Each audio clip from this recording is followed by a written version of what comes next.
Next on the agenda is Resolution 2021-19, adoption of RSA 79E, Community Revitalization Tax Relief for 31 Myrtle Street. This is also slated for a public hearing. Mr. Morris, would you like to lead off? Yes, I'll be really quick. This was a 79E brought to you for 31 Myrtle Street at the last meeting. Introduced it to you at the last meeting and before you this meeting for a resolution council.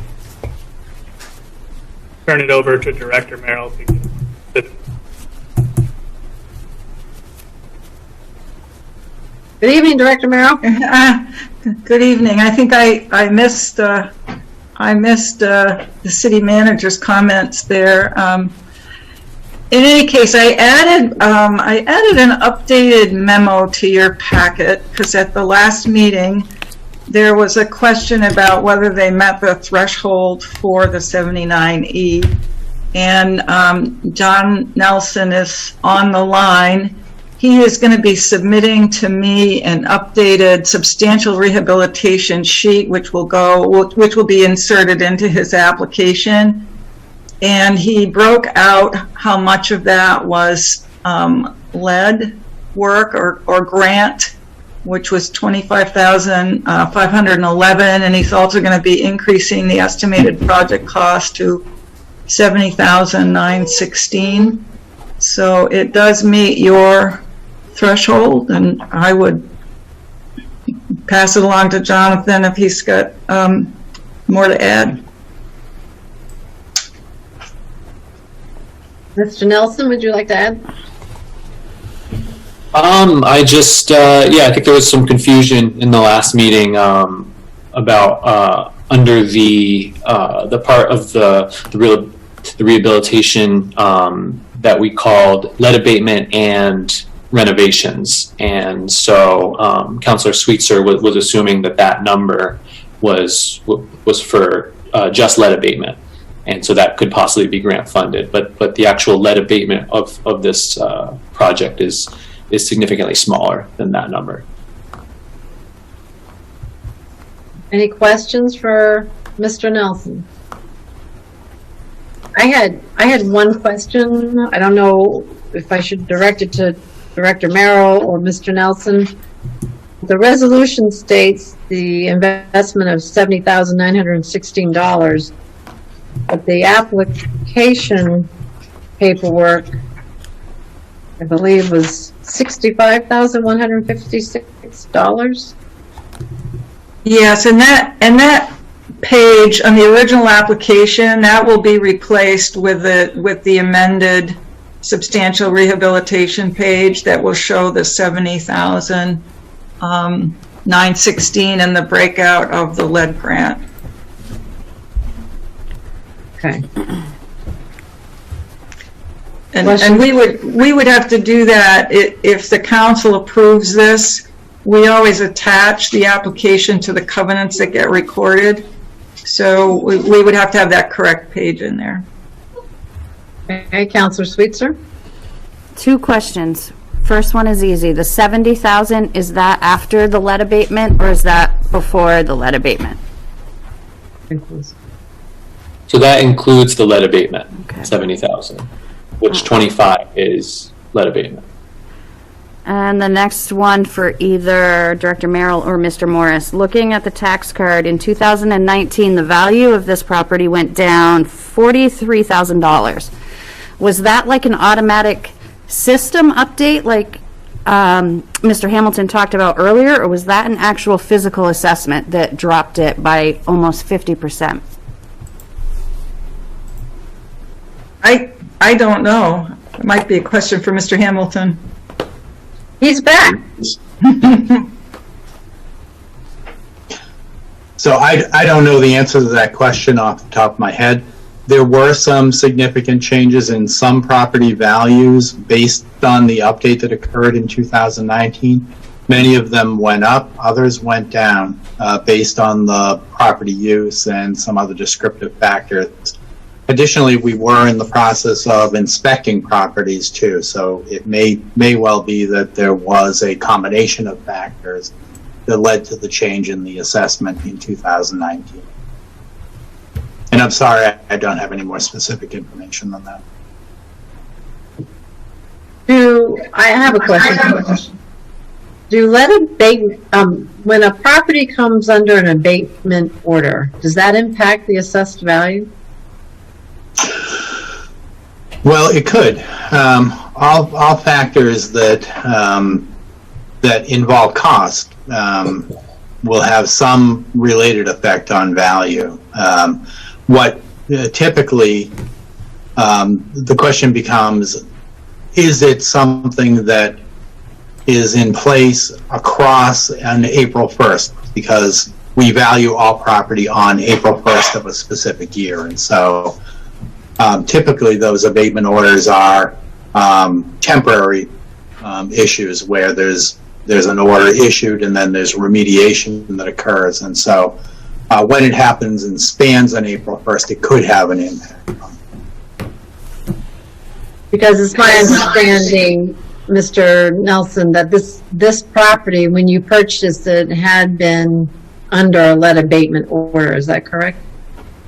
Yes, this property went under lead abatement order, I think in September of last year.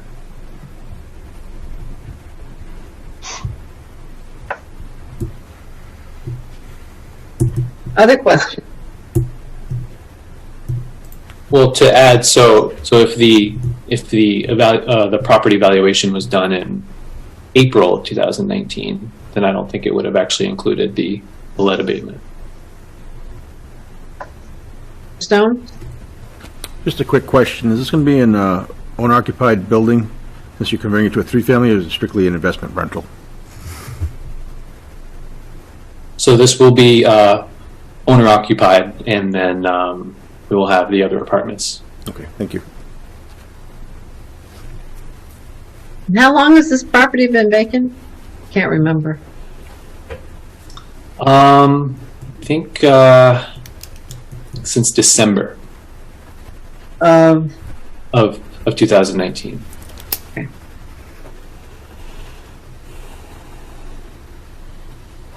questions?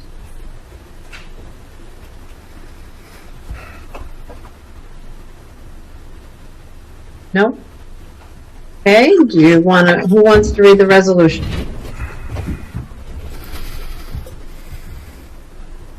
Counselor Contois? Resolution 2021-19, application for RSA 79E, Community Revitalization Tax Relief Incentive for substantial rehabilitation of 31 Myrtle Street. Be it resolved by the Claremont City Council after a public hearing duly noticed that, whereas the City Council passed Resolution 2016-11 on July 22nd, 2015, adopting the provisions of RSA 79-E, Community Revitalization Tax Relief Incentive, as further amended by Resolution 2019-8 and as readopted by Resolution 2021-13, and whereas on September 18th, 2020, the city received an application from Jonathan Nelson and Berkeley Heath seeking property tax relief under the provisions of RSA 79E as incentive for substantial rehabilitation for property located at 31 Myrtle Street.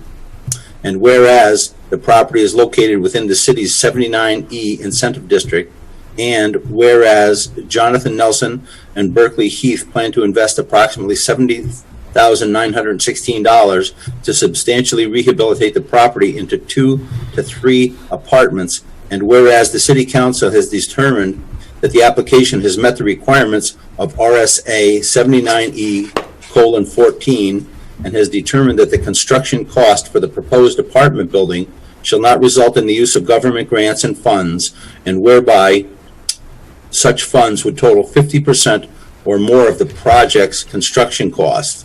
And whereas the City Council finds that the application satisfies all applicable provisions of RSA 79E and is eligible pursuant to RSA 79-E:5, 1, for a community tax relief incentive for a period of up to 5 years, beginning with the completion of the substantial rehabilitation of the property, and further is eligible pursuant to RSA 79-E:5, Roman 3, for an additional 2 years of tax relief for substantial rehabilitation of a qualifying structure that is listed on or determined eligible for listing on the National Register of Historic Places, State Register of Historic Places, or is located within and important to a locally designated historic district that will be rehabilitated in accordance with the U.S. Secretary of Interior's standards for rehabilitation. Now therefore be it resolved that the City Council hereby determines the proposed project as a public benefit in accordance with RSA 79-E:7, Roman 1, Roman 2, Roman 2A, Roman 3, and Roman 4, and be it further resolved, the City Council herein approves the application for tax relief for a period of 7 years per RSA 79-E:5, Roman 1 and 3, commencing upon the completion of the substantial rehabilitation of the property as evidenced by the issuance of a certificate of occupancy. And be it further resolved that the granting of this community tax relief incentive is subject to the granting by Jonathan Nelson and Berkeley Heath of a covenant acceptable to legal counsel in accordance with RSA 79-E:8, ensuring that the property shall be maintained and used in a manner that furthers the public benefit for which the tax relief was granted, and such other requirements are as set forth in Resolution 2021-13. And be it further resolved that if the covenant is terminated for any reason, the city shall assess all current and arrears taxes to the owner as though no tax relief was granted with interest in accordance with RSA Chapter 75. And be it further resolved that the city manager or his designees are hereby authorized to execute all documents and undertake all actions as may be required to implement this resolution. Majority vote required. Dated this 28th day of October 2020, the City of Claremont, County of Sullivan, State of New Hampshire. Second. Okay, so that resolution was read by Councilor Contois and seconded by Councilor Kier. Any other questions before we open it up for a public hearing? Seeing none, I'll open it up for a public hearing. Is there anybody from the public who would like to speak to this resolution? There are no hands raised. Thank you. I'll close the public hearing, bring it back to the council for a roll call vote. Counselor Ahern? Yes. Counselor Kier? Yes. Counselor Sweetser? No. Sister Mayor Dameron? Yes. Counselor Mantow? Yes. Counselor Contois? Yes. Counselor Stone? Yes. Mayor Lovett? Yes. Thank you, Mr. Nelson, for daring to take on this project. I'm sure you'll find a few surprises along the way. It's built in 1885, but given the history of it, if we can get it back to the way it used to look, it would be quite a feather in the cap for the community. It's one of the very important historical structures in the downtown area. So thank you. Thank you.